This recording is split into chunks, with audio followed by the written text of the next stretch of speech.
নমস্কার, আপনাদের সবাইকে স্বাগত জানাই আজকের বিস্তারিত আবহাওয়ার প্রতিবেদনে। আজ 28শে আগস্ট। পশ্চিমবঙ্গের আবহাওয়ায় এখনও বর্ষার প্রভাব রয়েছে। রাজ্যের বিভিন্ন জেলায় আকাশের পরিস্থিতি বরাবর পরিবর্তন হতে পারে।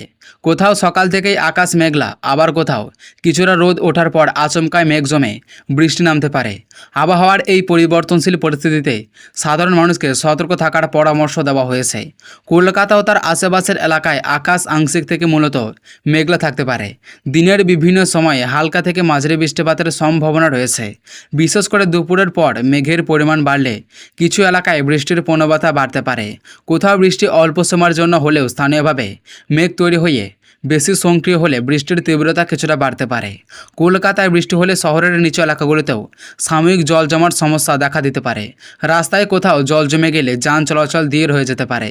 তাই যারা অফিস, স্কুল, ব্যবসা কিংবা অন্যান্য কোনো কাজে বাইরে বেরোবেন তারা হাতে কিছুটা অতিরিক্ত সময় নিয়ে বের হওয়ার চেষ্টা করুন। বাইক ও স্কুটার চালকদের ভেজা রাস্তায় আরও সতর্ক হয়ে চলতে হবে। হাওড়া ও হুগলি জেলার বিভিন্ন এলাকাতেও মেঘলা আকাশের সঙ্গে বৃষ্টির সম্ভাবনা রয়েছে। সকালে বৃষ্টি না হলেও পরে আবহাওয়া বদলে যেতে পারে। স্থানীয়ভাবে বজ্রগর্ভ মেঘ তৈরি হলে হঠাৎ বৃষ্টি শুরু হতে পারে। বৃষ্টির সঙ্গে দমকা হাওয়া দেখা দিলে বাড়ির ছাদ বা বারান্দায় রাখা হালকা জিনিসপত্র নিরাপদ স্থানে সরিয়ে রাখাই ভালো। উত্তর 24 পরগনা এবং দক্ষিণ 24 পরগনার বিভিন্ন এলাকাতেও বৃষ্টিপাতের সম্ভাবনা রয়েছে। বিশেষ করে দক্ষিণ 24 পরগনা ও উপকূলের কাছাকাছি এলাকায় মেঘের আনাগোনা থাকতে পারে। বঙ্গোপসাগর থেকে আসা জলীয় বাষ্পপূর্ণ বাতাসের কারণে স্থানীয়ভাবে বৃষ্টির পরিস্থিতি তৈরি হতে পারে। উপকূলবর্তী এলাকার বাসিন্দাদের আবহাওয়ার সরকারি সতর্কবার্তার দিকে নজর রাখা উচিত। পূর্ব মেদিনীপুরেও বৃষ্টিপাতের সম্ভাবনা রয়েছে। সমুদ্রের কাছাকাছি এলাকায় আকাশ মেঘলা থাকতে পারে এবং কোথাও কোথাও বৃষ্টির সঙ্গে বাতাসের গতিও বাড়তে পারে। যারা সমুদ্রের কাছে বেড়াতে যাওয়ার পরিকল্পনা করেছেন তাদের আবহাওয়ার পরিস্থিতি দেখে সিদ্ধান্ত নেওয়া উচিত। পশ্চিম মেদিনীপুর এবং ঝাড়গ্রামের বিভিন্ন এলাকাতেও বিক্ষিপ্ত বৃষ্টি হতে পারে। দিনের কোনো সময় আকাশ পরিষ্কার থাকলেও পরে মেঘ জমতে পারে, তাই আবহাওয়ার একেবারে সূক্ষ্ম থাকবে না। বাঁকুড়া, পুরুলিয়া এবং পশ্চিম বর্ধমানের দিকেও স্থানীয়ভাবে বৃষ্টিপাতের সম্ভাবনা রয়েছে। এই সমস্ত এলাকায় কোথাও হালকা বৃষ্টি হলেও অন্যান্য কোনো এলাকায় তুলনামূলকভাবে বেশি বৃষ্টি হতে পারে। বজ্রবিদ্যুৎ দেখা দিলে খোলা জায়গায় না থাকার পরামর্শ দেওয়া হয়েছে। পূর্ব বর্ধমান, বীরভূম, নদিয়া এবং মুর্শিদাবাদের বিভিন্ন এলাকাতেও মেঘলা আকাশের সঙ্গে বৃষ্টির সম্ভাবনা রয়েছে।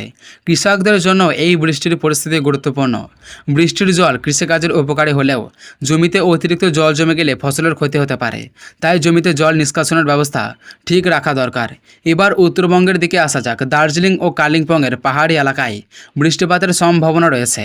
পাহাড়ি অঞ্চলে বৃষ্টির সময় রাস্তা পিছলে যাওয়ার পাশাপাশি কোথাও কোথাও কুয়াশা বা কম দৃশ্যমানতার কারণে গাড়ি চালানো কঠিন হতে পারে। তাই পাহাড়ি পথে গাড়ি চালানোর সময় গতি কমিয়ে সতর্কভাবে চলাচল করা জরুরি। জলপাইগুড়ি, আলিপুরদুয়ার এবং কোচবিহারের বিভিন্ন এলাকাতেও বৃষ্টিপাতের সম্ভাবনা রয়েছে। কোথাও হালকা বৃষ্টি হতে পারে, আবার স্থানীয়ভাবে মেঘ ঘনীভূত হলে বৃষ্টির পরিমাণ বাড়তে পারে। উত্তরবঙ্গের কিছু এলাকায় টানা বৃষ্টির কারণে নিচু জায়গায় জল জমার সমস্যা তৈরি হতে পারে। মালদা, উত্তর দিনাজপুর এবং দক্ষিণ দিনাজপুরের বিভিন্ন এলাকাতেও আকাশ মেঘলা থাকার পাশাপাশি বৃষ্টিপাতের সম্ভাবনা রয়েছে। দিনের বিভিন্ন সময় আবহাওয়া বদলাতে পারে, তাই বাইরে বেরোনোর সময় সঙ্গে ছাতা রাখাই ভালো। এবার আসা যাক বজ্রপাতের বিষয়ে। বর্ষাকালে বজ্রবিদ্যুৎ সহ বৃষ্টি হলে সাধারণ মানুষকে বিশেষ সতর্ক থাকতে হবে। আকাশে বজ্রপাত শুরু হলে খোলা মাঠে দাঁড়িয়ে থাকা উচিত নয়।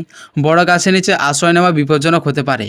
পুকুর, নদী, খাল কিংবা অন্যান্য জলাশয়ের কাছাকাছি থাকলে দ্রুত নিরাপদ পাকা বাড়ির ভিতরে চলে যাওয়াই উচিত। যারা মাঠে কৃষিকাজ করবেন তাদের জন্য সতর্কতা অত্যন্ত গুরুত্বপূর্ণ। আকাশে হঠাৎ কালো মেঘ জমলে বা বজ্রপাত শুরু হলে মাঠে কাজ করা নিরাপদ জায়গায় চলে যাওয়াই ভালো। একইভাবে নির্মাণ কাজ, রাস্তার কাজ বা খোলা জায়গায় কাজ করা মানুষদেরও বজ্রঝড়ের সময় সাবধান হতে হবে। সব মিলিয়ে পশ্চিমবঙ্গের আবহাওয়া এখন পরিবর্তনশীল।